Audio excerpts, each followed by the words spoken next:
बच्चों next question है, find the dimension of capital A, capital B, capital C, capital D and E in X equal to this equation is given, है ना जी। X equal to A plus B T plus C T square plus D T cube by E plus T, where X is the displacement and T is the time. Clear. तो हमको find करना है A B C D E का dimension, जिसमें हमको equation दिया हुआ है, राइट, जिसमें x हमारा डिस्प्लेसमेंट है, t हमारा टाइम, और हमको डायमेंशन निकालना है। क्लियर। तो देखो हमने क्या बताया, लेफ्ट हैंड साइड है, राइट हैंड साइड, जितने भी टर्म है, कितने टर्म है, term 1, term 2, term 3, term 4 and term 5। अब देखो टर्म 5 में और एक टर्म दिया हुआ है, नीचे में देखो e प्लस टी, ये दोनों क्या एडिशन, इसका जो डायमेंशन होगा वही इसका डायमेंशन, क्योंकि एडिशन है ना, या सब्ट्रैक्शन जो भी होगा, इस टर्म का डायमेंशन क्या होगा, सेम। तो T5 में देखो यहां पे एक और टर्म बन जाता है, एक टर्म ये बन जाता है T6, है ना जी, और एक टर्म बन जाता है T7। तो सबका डायमेंशन क्या होगा, इसका और इसका डायमेंशन आपस में इक्वल होगा, लेकिन अगर हम बोले इसका इसका इसका इसका चारों का डायमेंशन क्या होगा, सेम होगा। तो लिख सकते हैं dimension of x equal to dimension of BT equal to dimension of CT square equal to dimension of capital D T cube plus by E plus T, है ना। जितनी भी टर्म है सब 1 2 3 4 5 सबका डायमेंशन सेम होगा, क्योंकि इक्वेशन है। चलिए अब ए का डायमेंशन निकालते हैं, dimension of x equal to dimension of B, oh sorry यहां पे छूट गया है, यहां पे लिख लीजिए dimension of x equal to dimension of A. Clear. चलिए क्लियर। एक्स क्या है, डिस्प्लेसमेंट, डिस्प्लेसमेंट का डायमेंशन कैपिटल एल, राइट, और ए का डायमेंशन निकालना, ए का डायमेंशन क्या हो गया, कैपिटल एल, है ना। ऐसे लिखो चाहे ऐसे लिखो।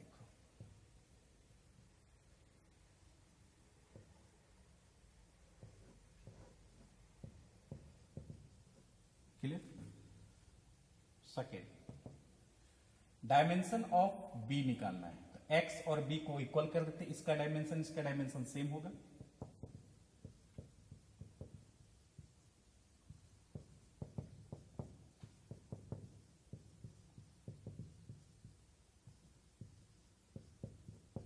क्लियर। एक्स का डायमेंशन कैपिटल एल और बी का डायमेंशन हमको निकालना है, बी किसके साथ मल्टीप्लाई है, टी के, तो v और t का डायमेंशन कैपिटल T, तो हमारा b का डायमेंशन क्या होगा, dimension of l by dimension of time equal to L T पे पावर -1।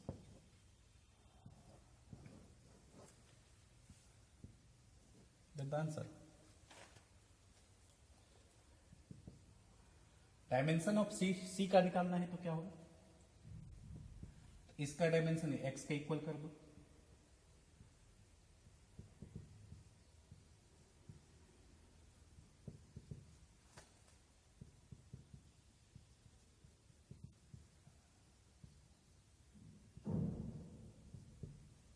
एक्स का डायमेंशन कैपिटल एल, सी है और टी स्क्वायर, है ना जी।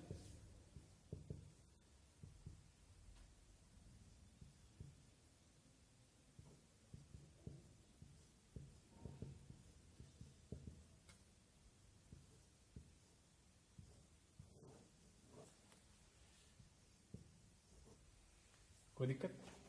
यहां तक नोट।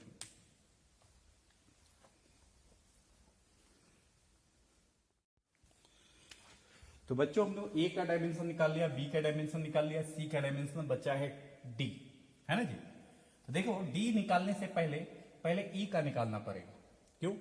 क्योंकि ई और प्लस टी ये इसका डायमेंशन इक्वल होगा, तो ई का डायमेंशन क्या होगा? कैपिटल टी हो जाएगा, है ना। अब लिख सकते हैं इन दिस केस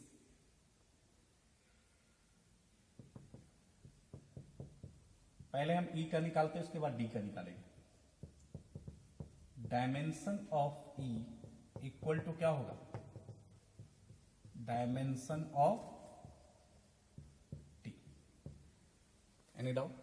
ये दोनों एडिशन है, इसका जो डायमेंशन होगा वही टी का डायमेंशन होगा। अरे टी का डायमेंशन क्या है? टाइम है, तो कैपिटल टी, है ना जी। तो ई का डायमेंशन हमारा हो जाएगा capital T.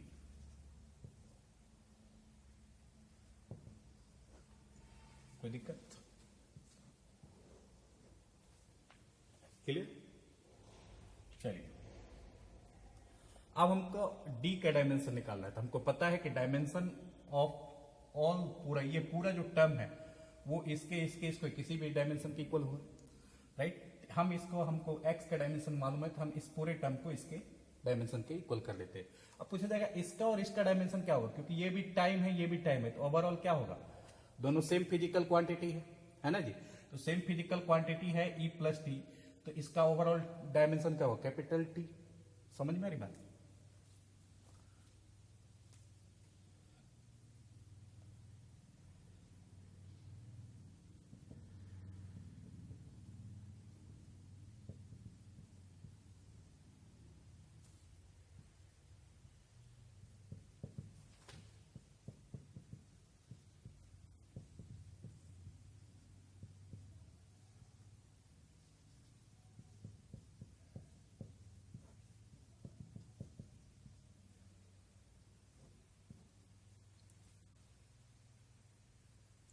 Dimension of x क्या हो जाएगा? कैपिटल एल इक्वल टू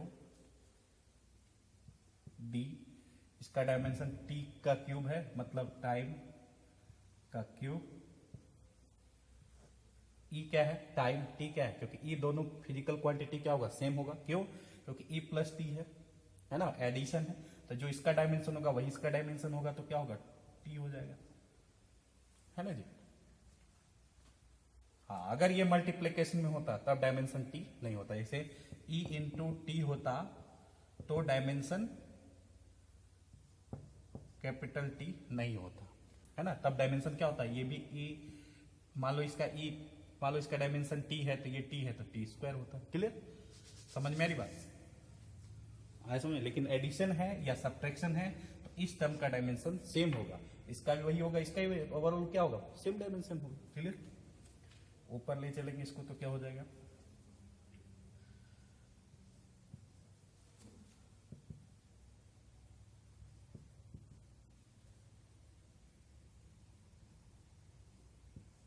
कोई दिक्कत? टी ऊपर चला जाएगा, टी पे पावर -1, है ना। 3 - 1 2।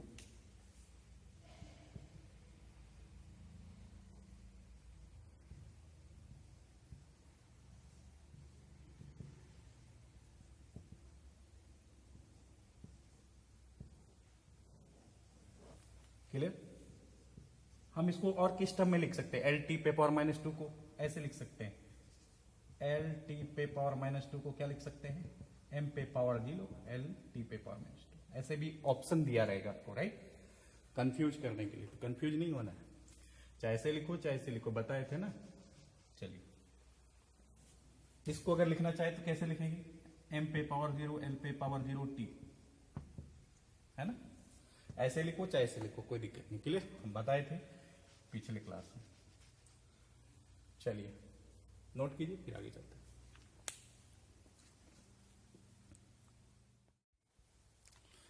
तो बच्चों आइए नेक्स्ट क्वेश्चन में। बहुत इजी क्वेश्चन है कि दिया हुआ हमको फाइंड करना है, find the dimension in A by B. A by B ratio में हमको डायमेंशन फाइंड करना है, मतलब ए का डायमेंशन बी का डायमेंशन अलग अलग निकाल के ए बाई बी का डायमेंशन निकालना है हमको। क्लियर? इफ हमको दिया हुआ equation P equal to press P मतलब pressure equal to A minus T square, T is the time, by B into x, x is the displacement. बहुत easy है ना जी। इसको निकालेंगे कैसे, देखिए तो पहले तो ये क्या है, सब्ट्रैक्शन है, जिसका जो डायमेंशन इसका होगा वही डायमेंशन ए का होगा, है ना। तो लिख सकते हैं dimension of A equal to dimension of T square, है ना। जो डायमेंशन इसका होगा वही होगा, क्योंकि ये सब्ट्रैक्शन है, राइट। इसका डायमेंशन सेम होगा, तो हम लिख सकते हैं dimension of A equal to क्या होगा, टी पे पावर 2, क्योंकि टी क्या है, टाइम। कोई दिक्कत यहां तक? तो ए का तो आंसर मिल गया।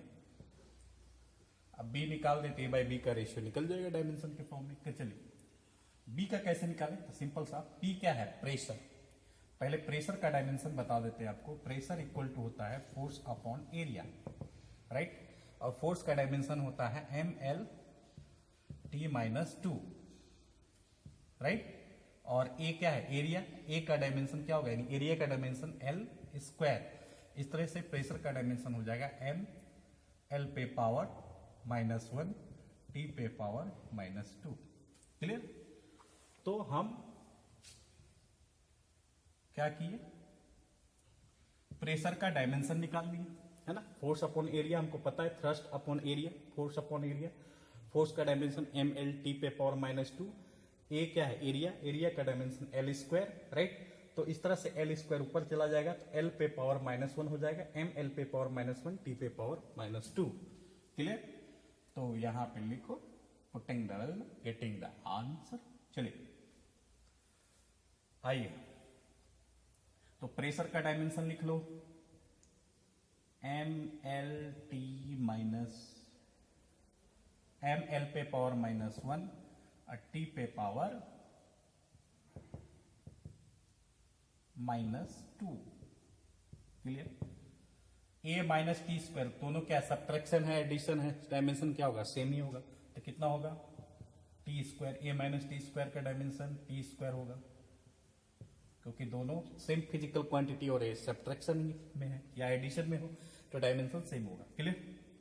चलिए अपॉन बी, और x क्या है, डिस्प्लेसमेंट, इसका डायमेंशन क्या होगा, कैपिटल L, है ना। तो b इधर ले आओ, ये टर्म को इधर ले आओ।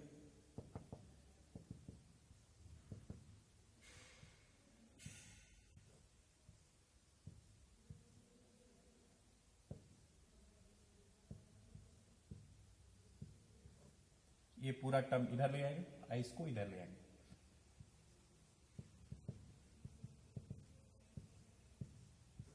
क्लियर? अब L ऊपर ले चल, L को पहले से मल्टीप्लाई कर लो, फिर बाद में ऊपर ले नीचे जो भी करना हो करेंगे। क्लियर? L पे पावर -1 और यहाँ पे +1, है ना। तो L से मल्टीप्लाई अगर करेंगे तो यहाँ पे +1, यहाँ पे -1, तो L पे क्या हो जाएगा, पावर 0, है ना जी। तो L इक्वल टू क्या हो जाएगा, 1। L पे पावर 0 तो वैल्यू क्या हो जाएगा, 1, है ना जी। तो बचेगा क्या, टी स्क्वायर,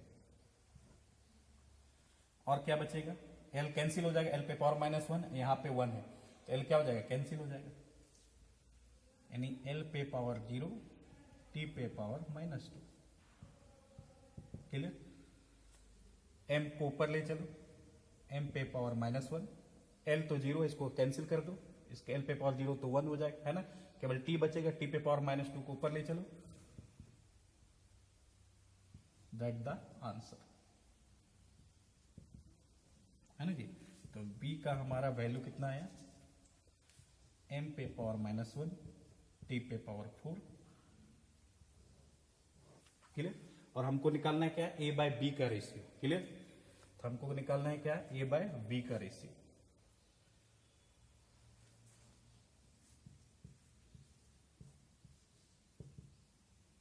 A कितना है,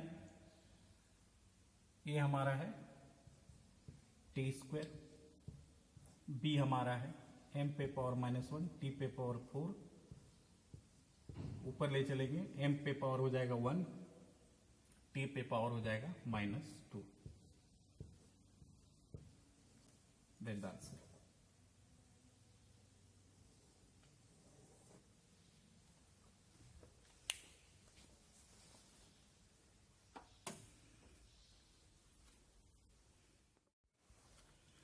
तो बच्चों चलते नेक्स्ट क्वेश्चन में। क्वेश्चन कहता है find the dimension of alpha. हमको अल्फा का डायमेंशन फाइंड करना है, जहां पे हमको दिया हुआ है if p equal to P not E पे power minus alpha T square. E क्या है? एक्सपोनेंशियल है ना, इसको बोलते हैं ई एक्सपोनेंशियल है ना,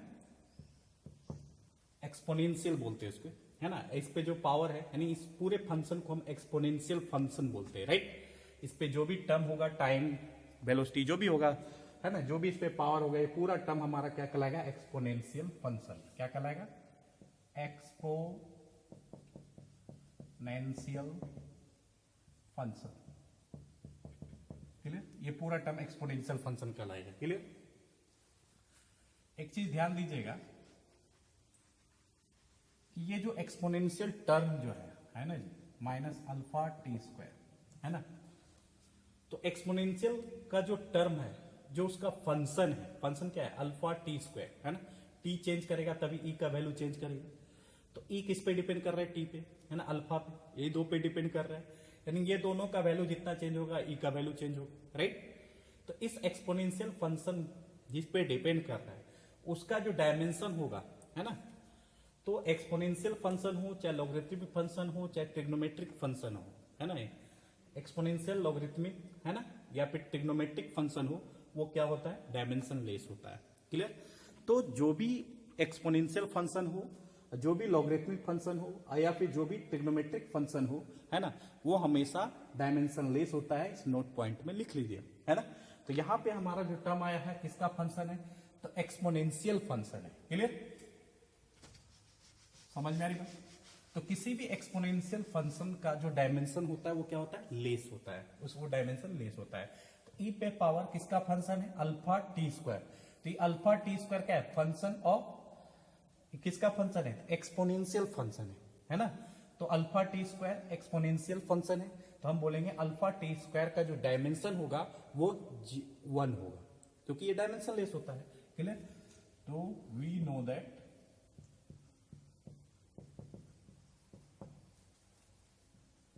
एक्सपोनेंशियल मतलब ई है ना, ई पे पावर जो भी होगा वो फंक्शन है ना जी, exponential function are dimensionless है ना। तो एक्सपोनेंशियल फंक्शन कहने का मतलब ई का वैल्यू किस पे डिपेंड कर रहा है? अल्फा और टी पे है ना। अल्फा टी अगर चेंज करेगा मतलब ये फंक्शन है किसका? अल्फा टी का। कौन? ई। इसीलिए इसको पूरा नाम देते हैं एक्सपोनेंशियल फंक्शन। तो ये जो ई जो है ना, ये जो फंक्शन है वो डिपेंड किस पे कर रहा है? अल्फा टी स्क्वायर पे है ना। तो हम जानते हैं we know that exponential function are dimensionless. ये जो फंक्शन है एक्सपोनेंशियल फंक्शन, ये हमारा क्या होता है? Dimension less. इसका मतलब अल्फा टी स्क्वायर का जो डायमेंशन होगा, अल्फा टी स्क्वायर का जो डायमेंशन क्या होगा? लेस होगा, यानी कि अल्फा टी स्क्वायर का कोई भी डायमेंशन नहीं होगा। इसका मतलब है अल्फा डायमेंशन ऑफ यानी ई पे पावर जितना भी टर्म होगा, जितना भी क्वांटिटी होगा है ना, वो क्या पूरा होगा? ओवरऑल डायमेंशन लेस होगा। Dimension of alpha T square equal to dimensionless मतलब क्या? एम पे पावर 0, एल पे पावर 0, टी पे पावर 0 है ना जी।